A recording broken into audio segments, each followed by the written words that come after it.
আসসালামু আলাইকুম রহমতুল্লাহ।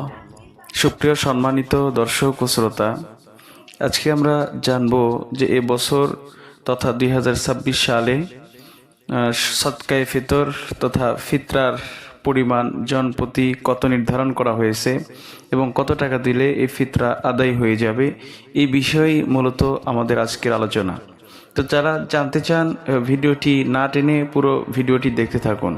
সুপ্রিয় দর্শক, এবছর ইসলামিক ফাউন্ডেশন কর্তৃক ফিতরা নির্ধারণ করা হয়েছে সর্বোচ্চ 2805 টাকা, অর্থাৎ সর্বোচ্চ যারা দিতে চান, সব থেকে বেশি যারা দিতে চান, তারা জনপ্রতি 2805 টাকা দিবেন। যারা ধনী ব্যক্তি বা অনেক অর্থ সম্পদ আছে, তারা এই 2805 টাকা করে দেওয়ার চেষ্টা করবেন। এবং যারা নিম্ন শ্রেণীর এবং যাদের পক্ষে অত টাকা দেওয়া সম্ভব নয়, তারা জনপ্রতি অর্থাৎ মাথা পিছু 110 টাকা করে দিবেন। তাহলেই এই ফিতরাটা আদায় হয়ে যাবে। তাহলে সর্বোচ্চ 2805 টাকা, সর্বনিম্ন 110 টাকা।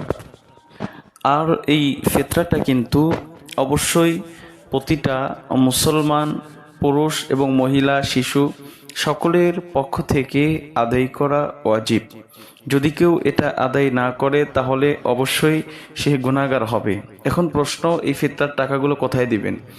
উত্তর হলো, এই ফিতরার টাকাগুলো মসজিদে দেওয়া যাবে না। এই ফিতরার টাকাগুলো যে সমস্ত মাদ্রাসায় এতিমখানা আছে এইগুলোতে দিবেন, এবং আপনার এলাকার গরিব, মিসকিন, অসহায় ব্যক্তি যারা আছে, যারা একেবারেই গরিব, অসহায় এবং তারা খাবারের অভাবে খেতে পারে না, এরকম একেবারে নিম্ন শ্রেণীর যারা গরিব মানুষ, তাদেরকেও আপনি এই ফিতরার টাকাটা দিতে পারবেন। তো সুপ্রিয় দর্শক, অবশ্যই আবারও বলি, যারা সর্বোচ্চ দিবেন 2805 টাকা এবং যারা সর্বনিম্ন দিবেন 110 টাকা, পবিত্র ঈদুল ফিতর অর্থাৎ ঈদগাহে যাওয়ার পূর্বেই এই টাকাটা অবশ্যই পরিশোধ করবেন। তো আজকের ভিডিওটি ছিল এই পর্যন্ত। এই ভিডিওটি ভালো লাগলে অবশ্যই লাইক, কমেন্ট, শেয়ার করবেন। পরবর্তীতে আপনার কোনো প্রশ্ন থাকলে আমার এই ভিডিওতে কমেন্ট বক্সে প্রশ্ন করতে পারবেন। তো ধন্যবাদ। আল্লাহ হাফেজ।